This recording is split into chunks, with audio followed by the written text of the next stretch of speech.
بلوچ کا لفظی معنی ہے بلند تاج۔ اب تھوڑا سا بلوچ قوم کی ابتدا اور اس کے السلام علیکم ایوری ون، دس از یزدان۔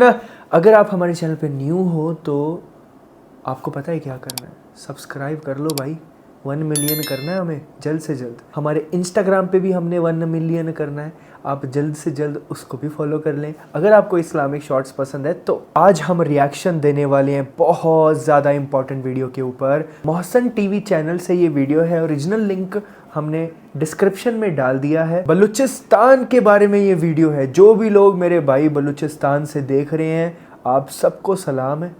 کمنٹ سیکشن میں کمنٹ ضرور ہو جانا چاہیے۔ بلوچستان کے بارے میں کیا جانتا ہوں پہلے وہ بتاتا ہوں۔ میں بس یہ جانتا ہوں کہ مجھے ایسا، میں نے کہیں پہ سنا تھا کہ بلوچستان کے لوگ اپنے آپ کو پاکستان سے الگ سمجھتے ہیں، مطلب یہ میں نے سنا تھا، جو سچ بات ہے۔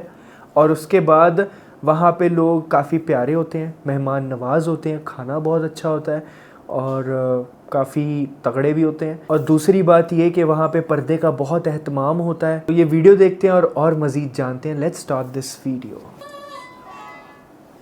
السلام علیکم دوستو، میرا نام ہے محسن اور آپ دیکھ رہے ہیں محسن ٹی وی۔ دوستو آج میری ویڈیو کا موضوع اپنے ملک کی ایک غیور قوم کے متعلق ہے۔ اتنی زیادہ اردو یہ آج میری ویڈیو بلوچ قوم کے نام ہے۔ بلوچ کا لفظی معنی ہے بلند تاج۔ اب تھوڑا سا بلوچ قوم کی ابتدا اور اس کے پس منظر پر تھوڑی سی روشنی ڈالتا چلوں۔ بلوچ نسلاً عربی ہیں۔ بلوچ کو مختلف ادوار میں مختلف قوموں نے بال، بلوس، بلوس، باؤس، بلوس اور بلوچ لکھا اور استعمال کیا۔ اہل بابل اپنے قوم دیوتا کو بال یعنی بال عظیم کہا کرتے تھے۔ یونانیوں نے اسے بیلوس لکھا۔ پرانے دور میں لفظ بلوچ کو بلوس اور بلوس لکھا جاتا تھا۔ عرب اسے بروج، بلوس اور بلوش ادا کرتے تھے اور ایرانی اسے بلوچ لکھتے اور بولتے تھے۔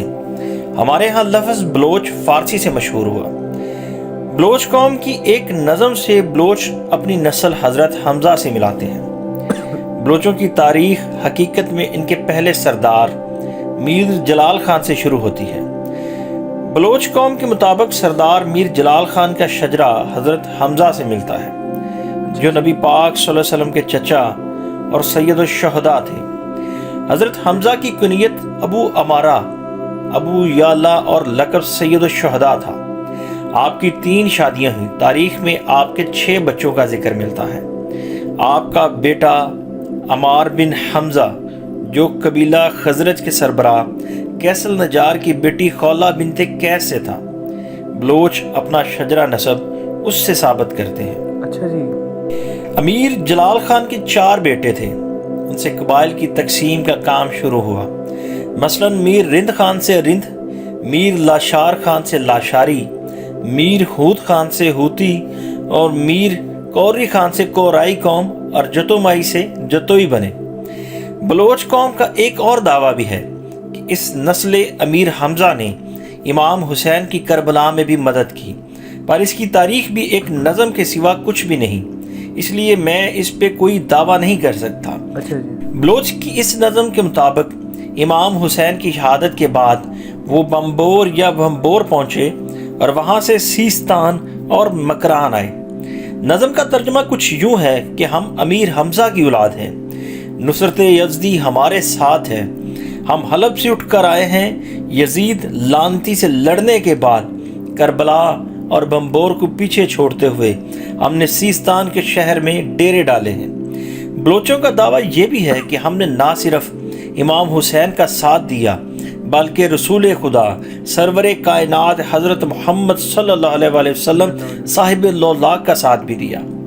جب وہ بے یار و مددگار تھے تو بلوچ قوم نے اپنی قوم سے 5 بہادر منتخب کیے اور انہیں رسول اللہ صلی اللہ علیہ وسلم کی حفاظت کے لیے بھیجا۔